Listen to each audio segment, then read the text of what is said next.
Did Robert Bowers knowingly and willingly kill 11 people at the Pittsburgh synagogue? Or was he acting out of delusion and mental illness? A jury has to decide those questions in determining whether Bowers is eligible for the death penalty.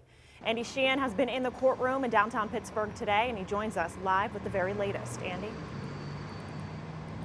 Well, Megan, the defense has presented evidence that Bowers is schizophrenic, epileptic, and suffering from delusion. But today, a prosecution witness testified that none of that is true. Was Robert Bowers driven by mental illness and delusion when he planned and executed his attack on the synagogue, killing 11 innocent worshipers? A prosecution witness who personally interviewed the defendant testified Bowers' actions did not spring from mental impairments.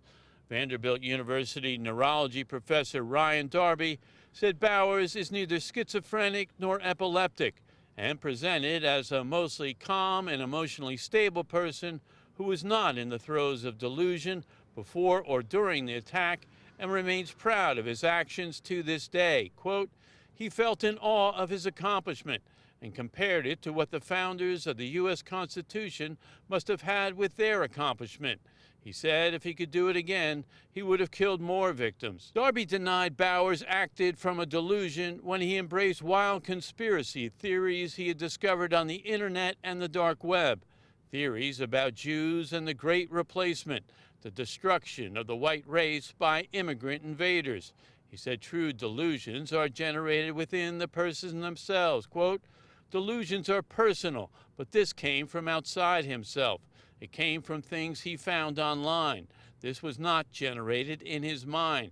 In my opinion, these were not delusional and not the result of neurological disease.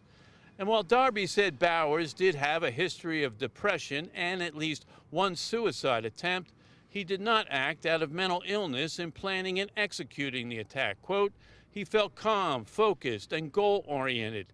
He might be injured or killed, but he felt it was something he must do in keeping with his belief. He was a soldier in this war, was the way he described it.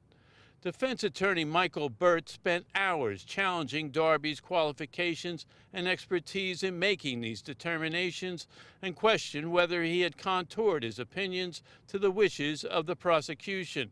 Darby confirmed he has testified in several cases and is making $350 an hour. Are you appearing as an advocate or an impartial expert? Burt asked. An impartial expert, Darby replied.